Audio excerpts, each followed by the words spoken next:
श्रद्धा murder case में बड़ा खुलासा हुआ है। सूत्रों से मिली जानकारी के मुताबिक आफ्ताब ने चाइनीज चॉपर से श्रद्धा की लाश के टुकड़े किए थे और आफ्ताब ने श्रद्धा की हत्या के बाद सबसे पहले श्रद्धा के हाथ के टुकड़े किए और यह सारा खुलासा उसने नार्को टेस्ट के दौरान किया था। सूत्रों के मुताबिक आफ्ताब ने नार्को टेस्ट के दौरान बताया कि उसने छोटी आरी का भी इस्तेमाल श्रद्धा की बॉडी काटने के लिए किया था। आफ्ताब ने आरी जिस जगह फेंकने की बात कही थी वहां पुलिस हथियार की तलाश कर रही है और इसके साथ ही चाइनीज चॉपर कहां से खरीदा गया है इसकी भी जांच हो रही है। वहीं आपको बता दें, आफ्ताब ने नार्को टेस्ट के दौरान यह भी बताया कि उसने श्रद्धा की हत्या के बाद उसका मोबाइल कई महीने अपने पास रखा।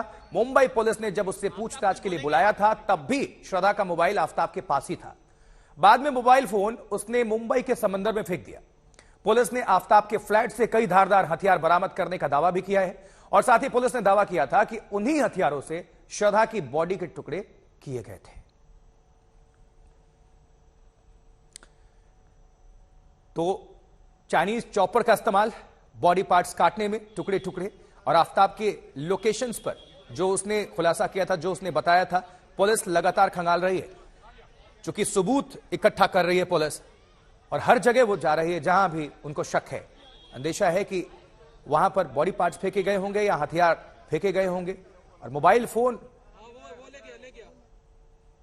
अरविंद ओझा हमारे साथ, हमारे संवाददाता, हमारे सहयोगी जुड़ चुके हैं। अरविंद, ये बहुत गंभीर वारदात और जैसे जैसे जांच आगे बढ़ रही है रोज इसमें नए नए खुलासे भी हो रहे हैं। अब पूरी तरह से दर्शकों को बताएं कि क्या जानकारी, क्या कुछ अपडेट इस घटनाक्रम से जुड़कर, क्योंकि ये अपने आप में दिल को दहला देने वाली वारदात है।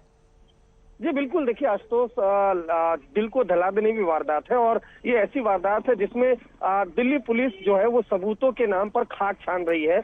आपको बताऊं, आज नए 3 खुलासे हुए हैं। पहला खुलासा ये कि आफ्ताब कितना शातिर है कि जब श्रद्धा के पिता ने मिसिंग कंप्लेंट दर्ज कराई और मुंबई पुलिस ने पूछताछ के लिए बुलाया था, उस दौरान भी श्रद्धा का मोबाइल फोन आफ्ताब के पास ही था और जब मुंबई पुलिस ने उसे पूछताछ के बाद छोड़ा तो उसमें जो मोबाइल फोन है वो मुंबई में समंदर में फेंक दिया था। नंबर दूसरा जो खुलासा है वो खुलासा ये है कि नार्को टेस्ट में उसने ये बात बताई है कि उसने जो आरी, छोटी आरी जिससे बॉडी के टुकड़े किए थे, वो कहां पर फेंके हैं, वो लोकेशन पर दिल्ली पुलिस छानबीन कर रही है, वहां पर सर्च ऑपरेशन चला रही है। तीसरा ये खुलासा है कि बॉडी चॉप करने जब कर रहा था तो पहले उसने हाथ काटा था और उसके बाद चाइनीज वेपन्स का भी इस्तेमाल किया था। तो ये एक एक करके खुलासे आ रहे हैं। आपको बताऊं कि दिल्ली पुलिस ने कई धारदार हथियार वो फ्लैट से रिकवर भी किए थे, जिसको जांच के लिए भेजा है। बहुत शुक्रिया अरविंद इस पूरी खबर पर अपडेट दर्शकों को बताने के लिए। तो देखिए, इन सबूतों की तलाश है जो कि आपको हम ग्राफिक्स के जरिए भी दिखा रहे हैं, लेकिन सबसे बड़ी बात, आफ्ताब बेहद शातिर किस्म का है और आज तक को उसके बारे में एक बड़ी जानकारी मिली है। तिहाड़ जेल के सूत्रों के मुताबिक आफ्ताब शतरंज का शौकीन है और तिहाड़ जेल में अकेले घंटों शतरंज खेलता रहता है। रिपोर्ट देखें।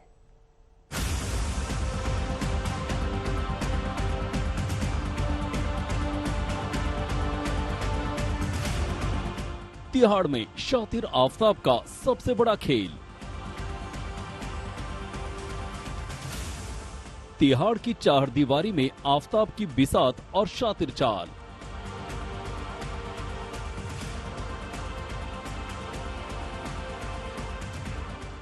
गर्लफ्रेंड के 35 टुकड़े करने वाला 64 खाने के खेल का दीवाना। नकाब में खड़े इस शख्स को अब पूरी दुनिया जान गई है। नकाब के पीछे छिपा है एक शातिर दिमाग। अपनी गर्लफ्रेंड के 35 टुकड़े करने वाले आफ्ताब के बारे में बड़ा खुलासा हुआ है। तिहाड़ जेल के सूत्रों के मुताबिक शतरंज का शौकीन है शातिर आफ्ताब।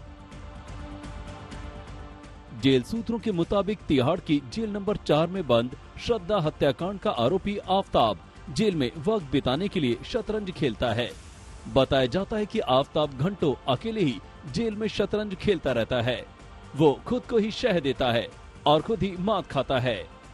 अपने दिमाग की हर शातिर चाल से श्रद्धा हत्याकांड की जांच में दिल्ली पुलिस को उलझाने वाला आफ्ताब दिल्ली के तिहाड़ जेल में शतरंज खेल रहा है। जी हां, आज तक को तिहाड़ जेल के सूत्रों के हवाले से जो खबर मिली है उसके मुताबिक दिल्ली के इसी तिहाड़ जेल नंबर 4 में बंद आफ्ताब अकेले ही तिहाड़ जेल के अंदर शतरंज खेलता है।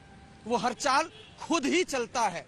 टाइम पास करने के लिए उसने तिहाड़ जेल के अधिकारियों से शतरंज मंगवाया था और जब उसके पास वक्त होता है वो शतरंज खेलता है, बिसात वो खुद बिछाता है और खुद ही शतरंज खेलता है। शतरंज को दिमाग का खेल कहा जाता है। शतरंज का अच्छा खिलाड़ी वही होता है जो मोहरा चलने से पहले आगे की सैकड़ों चाल सोच ले।